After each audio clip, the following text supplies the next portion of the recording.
Madam Clerk, call the roll, please, for the Streets Committee. Alderman Conway, Alderwoman Flowers, Here. Alderman Ortman, Alderman Williamson, Alderman Boyd, Alderman Moore, Here. Alderman French, Present. Alderwoman Howard, Present. Alderwoman Tyus, Present. Chairman Bosley, Present. Alderman Conway, Alderman Ortman, Alderman Williamson, Alderman Boyd. We have a quorum, 6 present. All right. We have having a quorum present. We would like to look at Board Bill number 3, since it's we got 3 and then 27. Alderwoman Dye. Mr. Chairman, members of the board, members of the committee rather, I am asking that we hold this bill. I got a call from Mr. Walterman who wants to even strengthen it more, which I want to, because he has some other ideas, so I hadn't had a chance to talk to him. We played telephone tag, so I'd like to hold it to the next committee meeting so that we can look at strengthening this bill. Well, members of the committee, the Alderwoman who is the sponsor of the bill would like to hold this bill, and I don't have no problem with that. As the chairman, I'm not even gonna call a meeting. I'm gonna oblige the Alder lady from the 20th Ward for her Thank you. request to hold the bill. Board Bill 27, Alderman Rhodey, from the 27th. That's right. Mr. Chairman, I just want to say that yesterday during my committee hearing, I referred to her as the Alderwoman from the 20th. That's who And I I am. really got in some trouble, so I just wanted to go ahead and say that you must be, No? you must be living life right lately or something. I'm not sure what, or You got a ward back. No, Craig told me I can have that number back anytime. Mr. Chairman, Board Bill number 27 is in response to perhaps any of the Yogi Berra fans are familiar with this quote, "Nobody goes there anymore because it's too crowded." That's the experience we're having on Manchester. We've recently opened up the Urban Chestnut Brewery, and the success of the Urban Chestnut Brewery is kind of flooding the neighborhood with non-resident parking, and so as a result of that, we're expanding. We have several of these parking districts, which you've been gracious enough to grant us to put throughout the ward, and so this is just adding another parking district to the area around the Urban Chestnut. Is all in the 27th Ward, and 17. the 17th Ward. Now, should I be offended? I need to get this out of committee, so I won't be offended. No, yeah, it's all in the 17th Ward. Is that all in the 17th Ward? Are there any questions of Alderman Rhodey from Board Bill 27? Alderwoman from the 1st. Thank you very much. I like that. I'm the 20th and the 1st. I'm powerful down here. These signs, because we're working on a joint kind of committee together with Alderman from the 22nd and 9th and some others, 8th. So are your signs going to be paid from within your budget or with street committee? Yeah, What's we were going told that we could not rely on the city to pay for anything, so we are, although they do like to collect the ticket revenue. So what we've done is we've created some special taxing districts Right. that provide additional security, and then that provides some revenue to help offset and administer this. So we administer this completely out of, on our own, and then we're actually tinkering around the idea of actually charging fees for it, but we're not really, they've been getting it free as part of their special taxing district, so it's kind of hard to take that away from them. And is it fair because they're having the burden of your success is burdening the residential people? Right, and I say special taxing district, it seems like every deal that we do in the ward's a little different. This is actually on Manchester, and it is, there's I know what it is. community improvement districts over Okay. there, which is actually it's a surcharge or surtax on the businesses that are over there. So in a way, the businesses are paying for this. Okay. So there's administratively, it's really a challenge because you have to send out letters every year telling them to bring the permits in, and then as they bring the permits in, they do that once a year. You got to get new permits, and so there's a fair amount of expense that's associated with that, and you need to have, you know, I have never trusted relying on volunteers to do that stuff. So we have a paid staff that, you know, does a lot of that. What's the estimated cost of something like this? Well, see, we have it over, I mean, we have the staff already paid for, so it's probably $2,000-3,000 a year maybe for doing something like that. If you would like, Brooks Gattaker from Park Central, it's his staff that runs it, and then he has several people that actually do it, and I think it's $2,000 or $3,000 is what we've been kind of guesstimating for the cost, but there again, we have staff in place, and it's a lot of staff time. Would you ever, okay, I heard you say something about that the city collects, so if the tickets go out, the city collects the fine? Yeah, we have so many different parking problems in different parts of the ward. We have daytime problems around the Warshu Medical Center campus, so we have people coming in, you know, who don't wanna pay to park there, and so every morning, you know, every day you have tens of thousands of people converging over there, and that floods the neighborhood around. So what we did was we created daytime things around there, and then along Manchester, we're having Thursday, Friday, Saturday evening, except for at Urban Chestnut, it's like, you know, every night over there. They've really been doing a great business. So,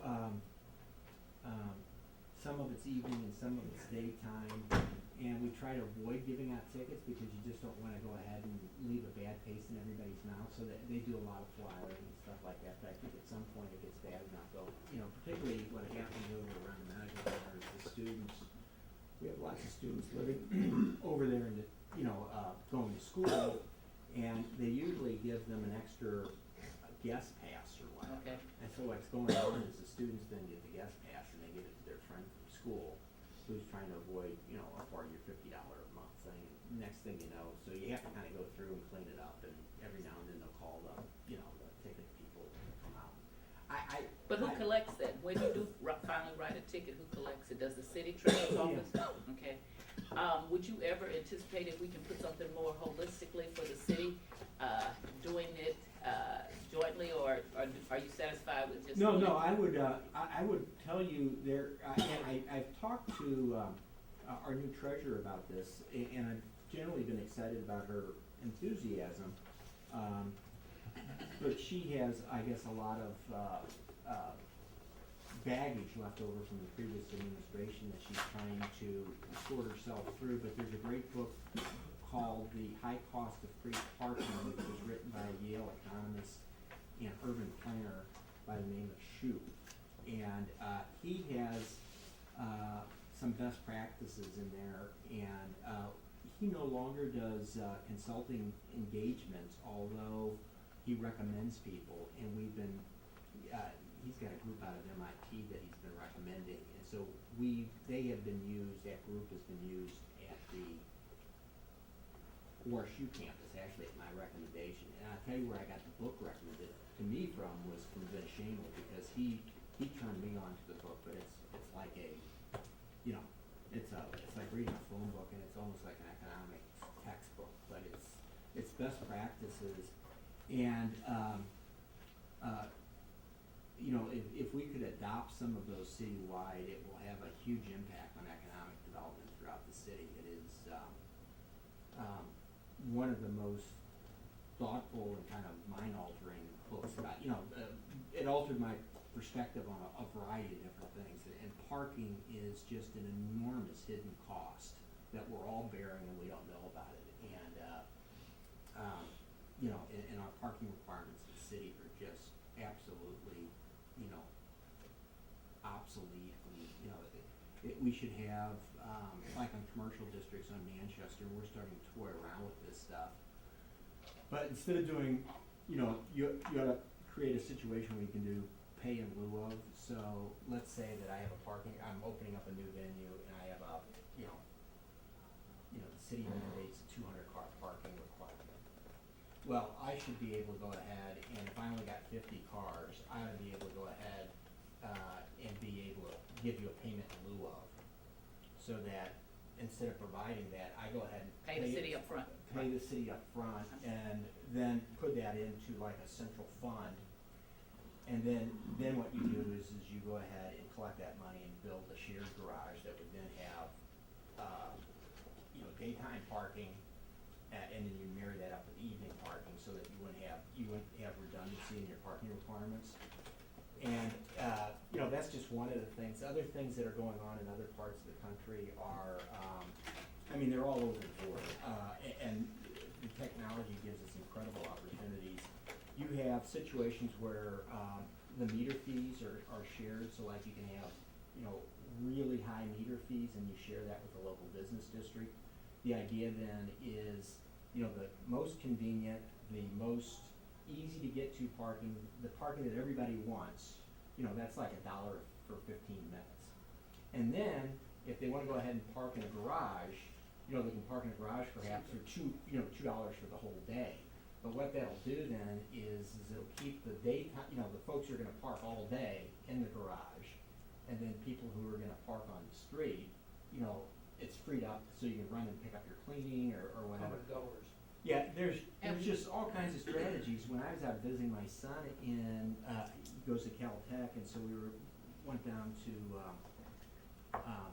Old Town Pasadena, and they had hour or 2 hour free parking everywhere in Old Town Pasadena is like this really hot strip. It'd be like Clayton lined up along the loop. And it was just, really hot, and there's free parking all along the strip, and there's free parking in the evening. But if you stay over an hour at the free parking, you'll get a $65 ticket. And you don't wanna get one of those tickets, oh my gosh, you should see the people. But what they do is they got like these Google cars with the license plate readers driving around, and they timestamp your license plate when they drive around it. And then all of a sudden, they drive around an hour and 15 minutes later, and ding, ding, ding, the bell goes off, and they got a match, and they'll stop and write the ticket. And I couldn't figure out what was going on until I saw a cop writing the ticket, so I went over to talk to him, and oh my gosh, you should have seen the lady that he was writing the ticket for. She got me just. But they have movie theaters with no parking lots next door or anything, and the parking lots are all free. If you can go ahead and park free, but what they do is they roll the cost of all that stuff into probably a community improvement district or something like that, or else they're so really far more creative stuff, and we are like years and years behind on all that stuff. And I'm hoping the new treasurer will embrace that. It sounds like she's, those are complicated as heck to put together. Also, but- different generations, two generations removed from the last treasurer Yeah.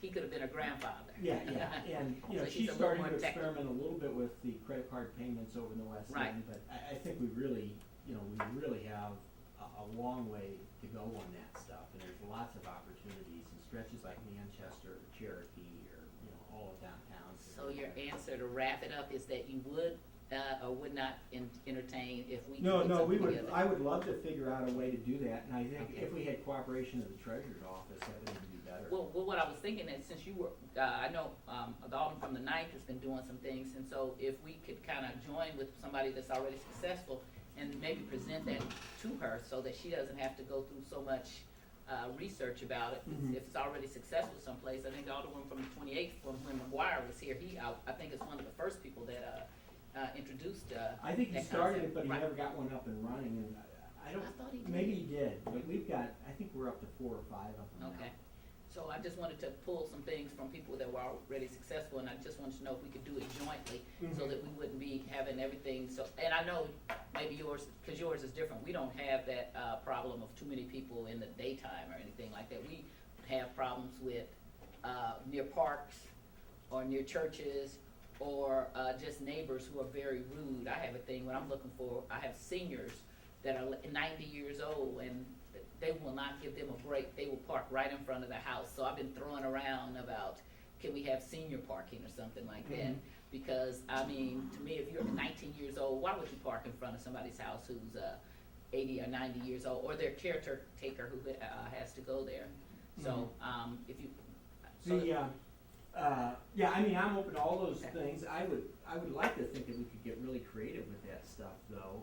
There's just so much opportunity. They got, You know, in the airline business, I was talking to Otis about this as we were beginning to think about, you know, the whole TIF stuff.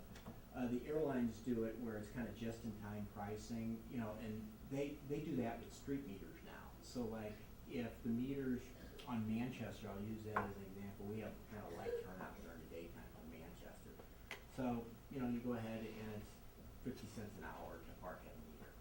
Man, Thursday night, starting around 8 o'clock at night, that place is just, you know, there's a few thousand people that converge on it. Well, then all of a sudden the meters, instead of being 50 cents an hour, you know, they bump up to $3, $4 an hour.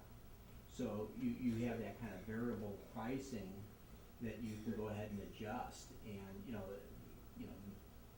they're all run by little computer chips now. But we also would have to have some kind of way to notice up people, okay? Because in this town, people are used to the meters costing the same thing, so it would be, to me, we would really have to start to do some kind of advertising that meters change, or notice or signs or See, something. Vince got a hold of this book, you know, a couple years ago, and he started thinking, oh, variable pricing, or, you know, just-in-time pricing and all that stuff, and then he ends up, and he started trying to charge, you know, a price to park at the meters during the showtime At Grand Center, right. At Grand Center, and oh my gosh, you know, they just had some kind of chaos break out. And Right.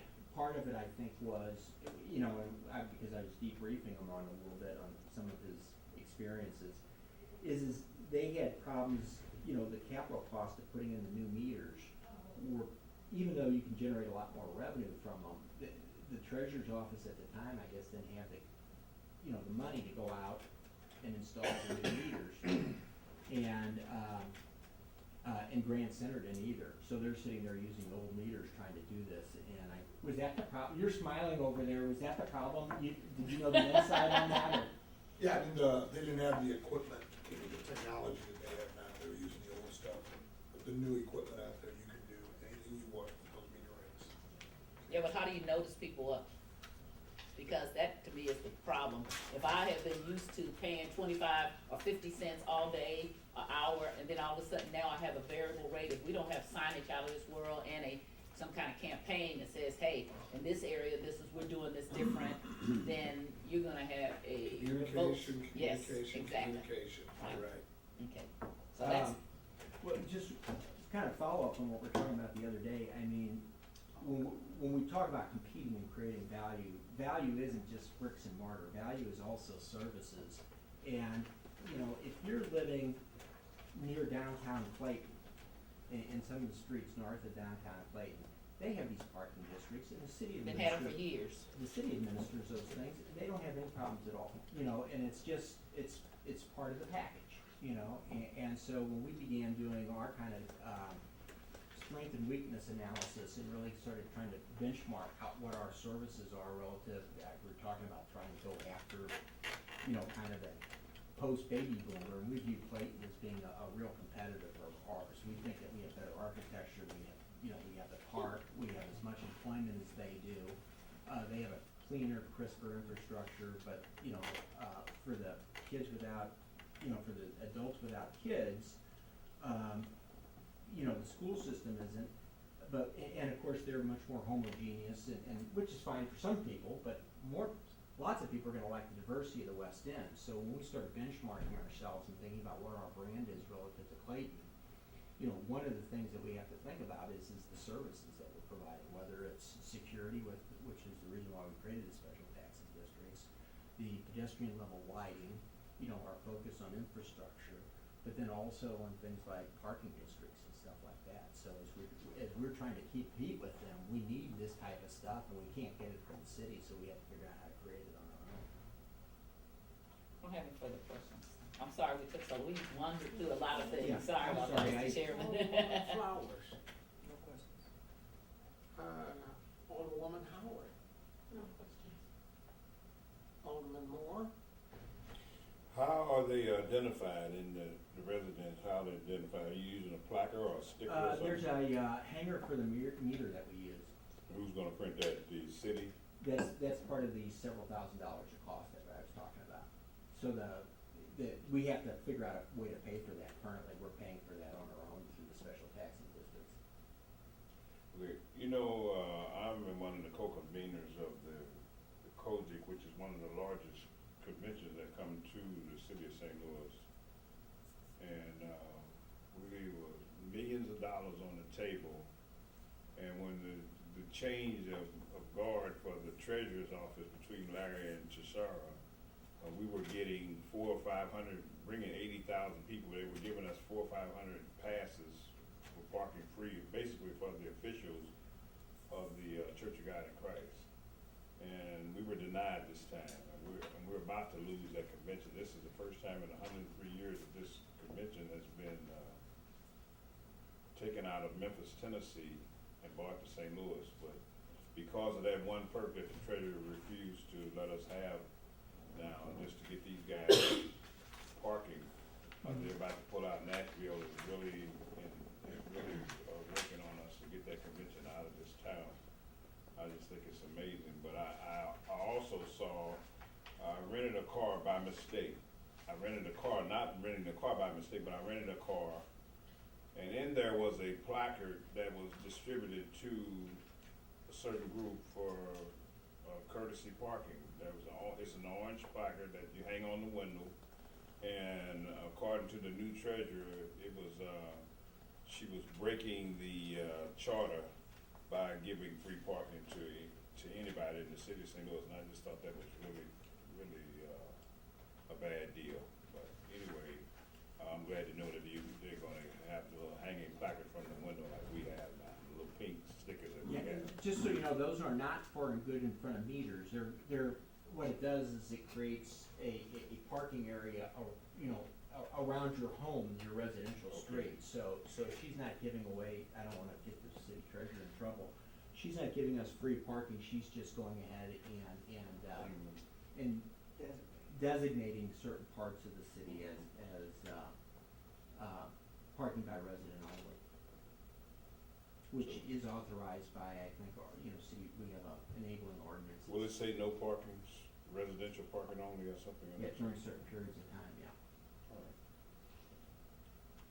And I just wanted, cause I called Tashara, I wanna just, speak to you a little bit about that. I called her, because Reverend Wooten is in my ward about it. Exactly. And I did General get board. them to talk to each other. I do know when we were doing that parking lot out there, we did the bond issue, we had to get an exception for the aldermen to have their parking out there. Mhm. And I guess that must have been how many, 15, 17 years ago. So I don't know about the charter, I haven't looked into that, but I know certainly with the financial arrangement we have out there, there had to be an exception carved out of it in order for the aldermen to keep their parking right there, so.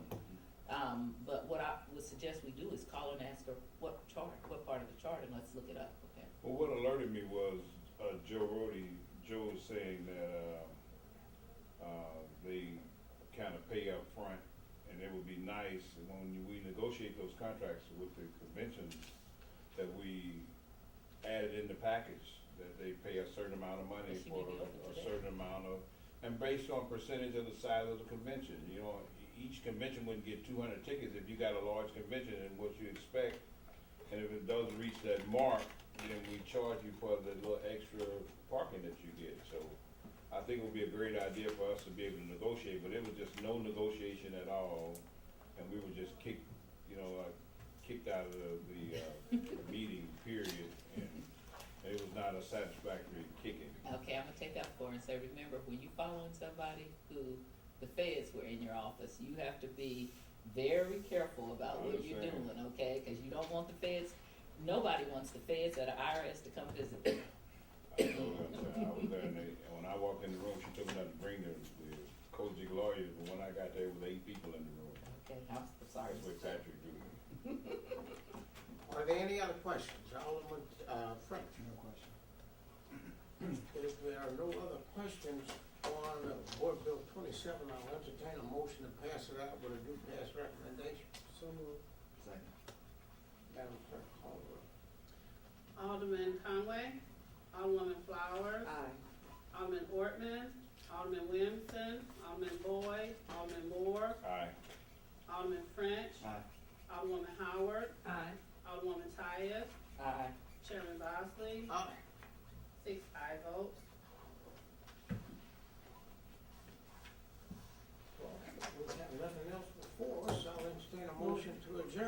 Thank you, Mr. I Chairman. make a motion to adjourn. Second. Second. Any opposition?